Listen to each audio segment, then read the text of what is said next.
السلام علیکم ورحمۃ اللہ وبرکاتہ۔ بسم اللہ الرحمن الرحیم۔ اللہ تعالیٰ استخارہ کی نعمت ہم سب کو نصیب فرمائے۔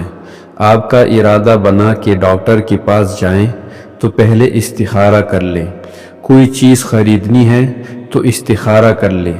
استخارہ کی برکت سے آپ کو خیر والی صورت مل جائے گی، اور جو کچھ شر ہوگا وہ آپ سے انشاءاللہ دور ہو جائے گا۔ عجیب واقعات ہے کہ ایمان والوں نے استخارہ سے کیسے کیسے فوائد حاصل کیے۔ اس لیے کثرت سے استخارہ کی عادت اپنائیں۔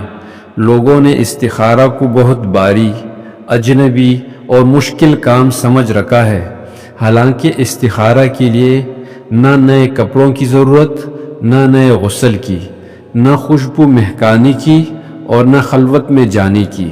بس اچھی طرح سنت کے مطابق وضو، پھر 2 رکعت، پھر اللہ تعالیٰ کے حمد اور درود شریف، اور پھر استخارہ کی دعا، یعنی وضو کے بعد 5-10 منٹ کا کام ہے۔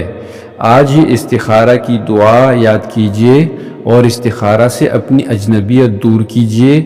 آپ کی زندگی انشاءاللہ خیر سے بھر جائے گی۔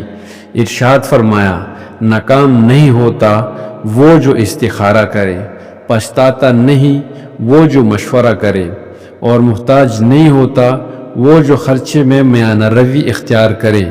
اللہ تعالیٰ کے نبی صلی اللہ علیہ وسلم اپنے صحابہ کرام رضی اللہ عنہم کو استخارہ کی تعلیم قرآن مجید کی طرح دیتے تھے۔ کاش ہم بھی اسی اہمیت اور قدر و قیمت کے ساتھ استخارہ اپنا لیں۔ والسلام علیکم ورحمۃ اللہ وبرکاتہ۔